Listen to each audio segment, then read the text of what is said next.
Thank you everybody for coming tonight. I'm very happy to be here. The send-off service was actually my thing when I was in the service trip, so this is really wonderful to be back here. I wanted to start off first with some bad news. The bad news is for the next week, despite the fact that you're finishing up your midterms, you're going to continue to be in a classroom. The good news is it is the best possible classroom, or one of the best possible classrooms you can be in your time of grade. And it certainly was for me.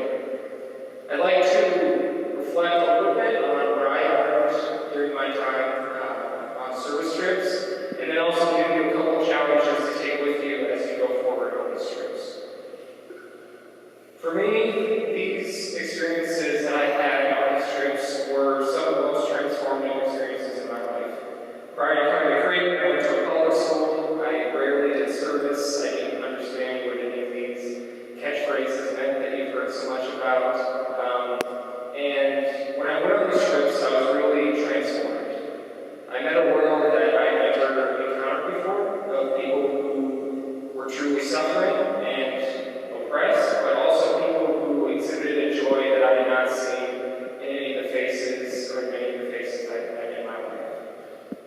It was a place where I found my passion, being able to give, and also a place where I learned, I think, more than I did in any different classes during my time at Creighton.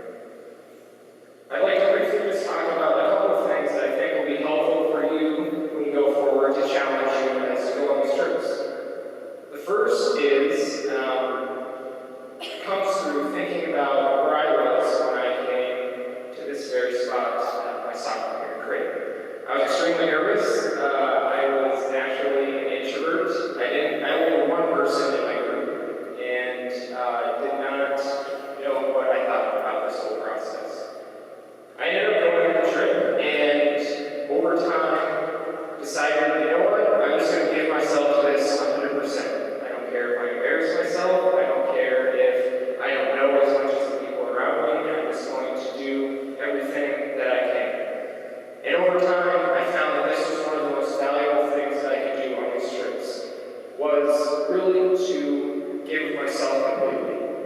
And that happens in very concrete ways. I guarantee you there will be a time on the trip when you come and you see somebody and you're going to think, should I talk to them? Should I ask them this question? Should I bring this up in reflection?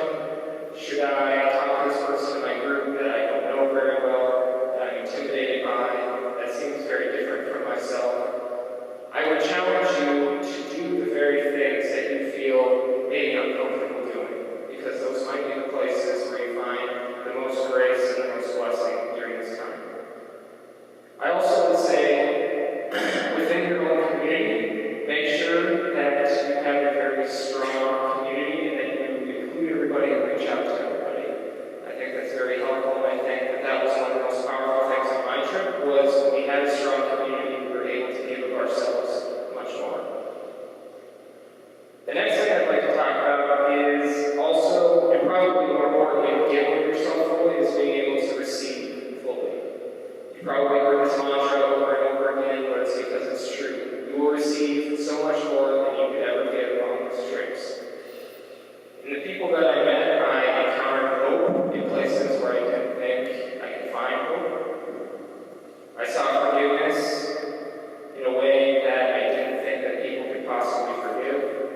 I saw compassion out of people who perhaps I did not realize could give so much compassion. I was moved past superficiality, past the small petty worries in my life about technology, about my schoolwork,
connection. She taught me how to hand knit a scarf, which was something I'd never done before. And it was just like she was a friend, not somebody that I was just making for a week.